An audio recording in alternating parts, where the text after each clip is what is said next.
Hello दोस्तों, एक और शक्तिशाली प्रार्थना में हम अपने मसीह भाई बहनों के बीच उपस्थित हुए हैं। इसके लिए हम अपने मसीह भाई बहनों का स्वागत व अभिनंदन करते हैं। अरे मेरे प्यारे मसीह भाई बहनों, वीडियो को आपको देखना ही पड़ेगा, वरना आपको पछताना पड़ेगा, क्योंकि प्रभु यीशु मसीह आपको आखिरी मौका दे रहे हैं। अभी वक्त है, अपने आप को बचा लो। अभी वक्त है, अपने आप को सुरक्षित कर लो। प्रियजनों, अगर आप गलती से भी यहाँ रह गए तो आपका बहुत बुरा हाल होने वाला है। आपका बहुत बुरा हाल होगा, जो अभी तक आपने सोचा नहीं होगा, जो अभी तक आपने देखा नहीं होगा, क्योंकि परमेश्वर का वचन कहता है, क्या कहता है, बड़े ध्यान से सुनिएगा। ऐसा भारी कलेश के दिन होंगे कि कलेशिया उठा लेने के बाद मसीह विरोधियों के दिन में, जैसे मत्ती 24:21 के वचन में लिखा है, क्योंकि वह समय ऐसा भारी कलेश होगा जैसा जगत के आरंभ में न अभी तक हुआ है न अब तक होगा। पर रेप्चर हो जाने के बाद मसीह विरोधियों के दिन में क्या हाल होगा? उस समय मनुष्य यहाँ पर रह जाएंगे और कुछ ना कुछ पाप करके यहाँ रह जाएंगे, तो उनको बहुत बुरा हाल होगा।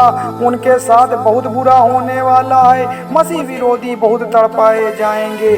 मसीह विरोधी के दिन में एक दूसरे का गला काटना शुरू हो जाएगा, एक दूसरे को गाड़ना शुरू कर देंगे।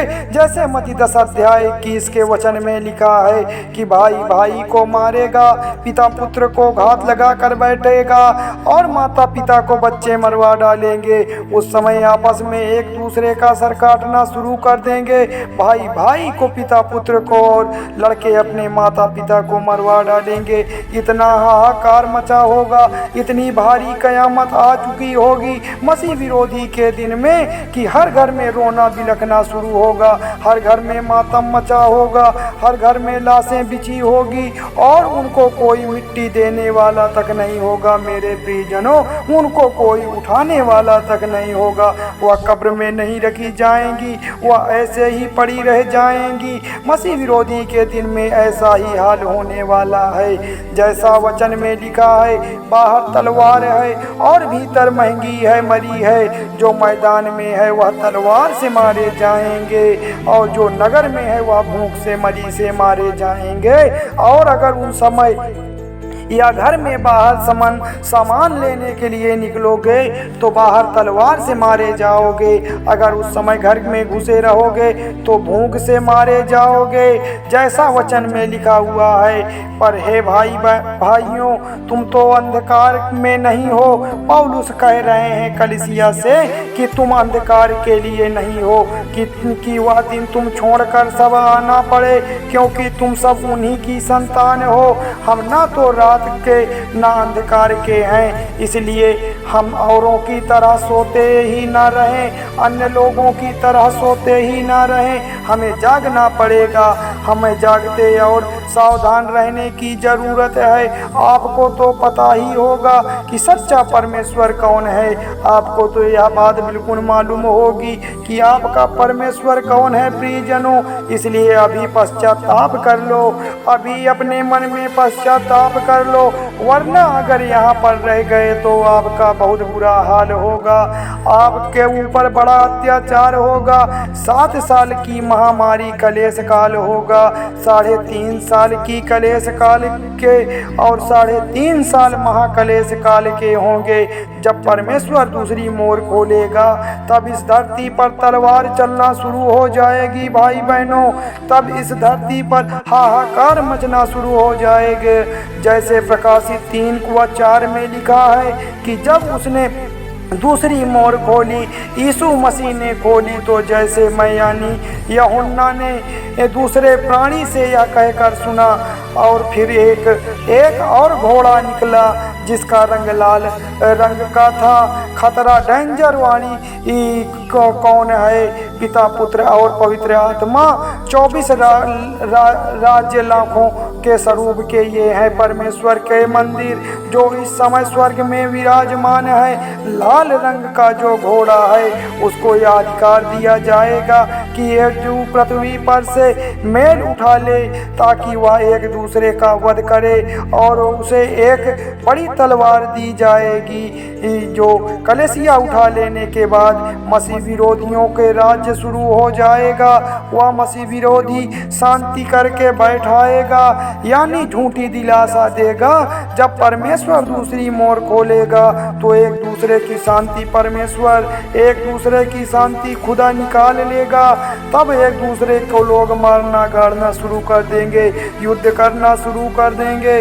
दूसरी मोर खुलते ही दुनिया भर में मुसीबतें टूटना शुरू हो जाएगी, दुनिया भर में हाहाकार मच जाएगा, कयामत छा चुकी होगी। मनुष्य एक दूसरे के लिए मरना मारना शुरू कर देंगे। इसलिए यीशु के साथ जरूर चले जाना, क्योंकि यीशु ने कहा था भाई भाई को पिता पुत्र को मारेगा।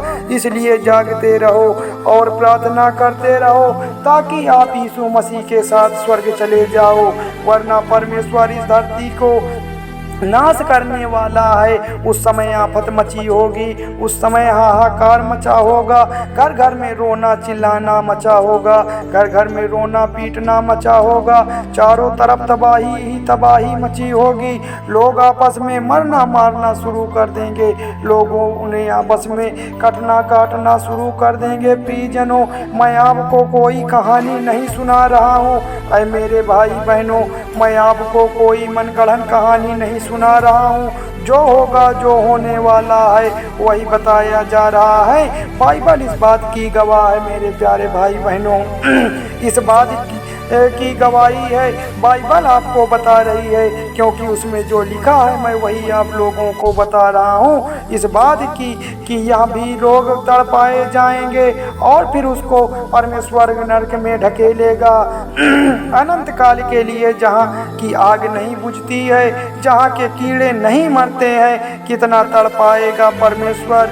उसने अपने हाथों से पैरों में कीड़े ठुकवाए हैं। मेरे प्यारे भाई बहनों, परमेश्वर ने हमारी सलामती के लिए अपने हाथों और पैरों में लोहे के कील ठुकवाए हैं, अपनी कीमती रक्त बहाया है। अगर आप परमेश्वर के लहू को व्यर्थ करोगे, आप परमेश्वर के परोपकार को झूठा समझोगे, तो परमेश्वर आपको नष्ट करेगा। परमेश्वर आपका से बदला जरूर लेगा। जो लोग यहाँ पर रह जाएंगे, यीशु के साथ स्वर्ग नहीं जा पाएंगे। वह लोग बिन चौराहे बिन गलियों में मारे जाएंगे, पीटे जाएंगे। वो लोग बिना चरवाहे भेड़ बन जाएंगे और यह सब अचानक होगा। किसी न किसी के घर में रोना चिल्लाना शुरू होगा और उस समय किसी भी व्यक्ति की बहन, किसी व्यक्ति की माँ गायब हो जाएगी। रैप्चर में किसी को कुछ भी समझ में नहीं आ पाएगा कि आखिर हम क्या करें, आगे क्या होने वाला है। अगर समय रहते हुए प्रभु यीशु मसीह के पास नहीं आए तो आपको उसको सबको बाद में पछताना पड़ेगा। पश्चाताप करने का अवसर नहीं दिया जाएगा फिर भाई बहनों। इसलिए समय रहते प्रभु यीशु मसीह से माफ़ी मांग लो, परमेश्वर आपको माफ़ कर देगा। वह तो बड़ा दयालु परमेश्वर है। हम आशा करते हैं कि यह छोटा सा संदेश आप लोगों को जरूर समझ में आएगा, आपके जीवन में बदलाव लाएगा। इसलिए इस वीडियो को अपने सभी मसीह भाई बहनों के पास जल्दी से शेयर करें। इस वीडियो को जरूर से जरूर लाइक व सब्सक्राइब करें। प्रभु परमेश्वर आपकी सभी मनोकामनाओं को पूर्ण करें। धन्यवाद परमेश्वर, आमीन।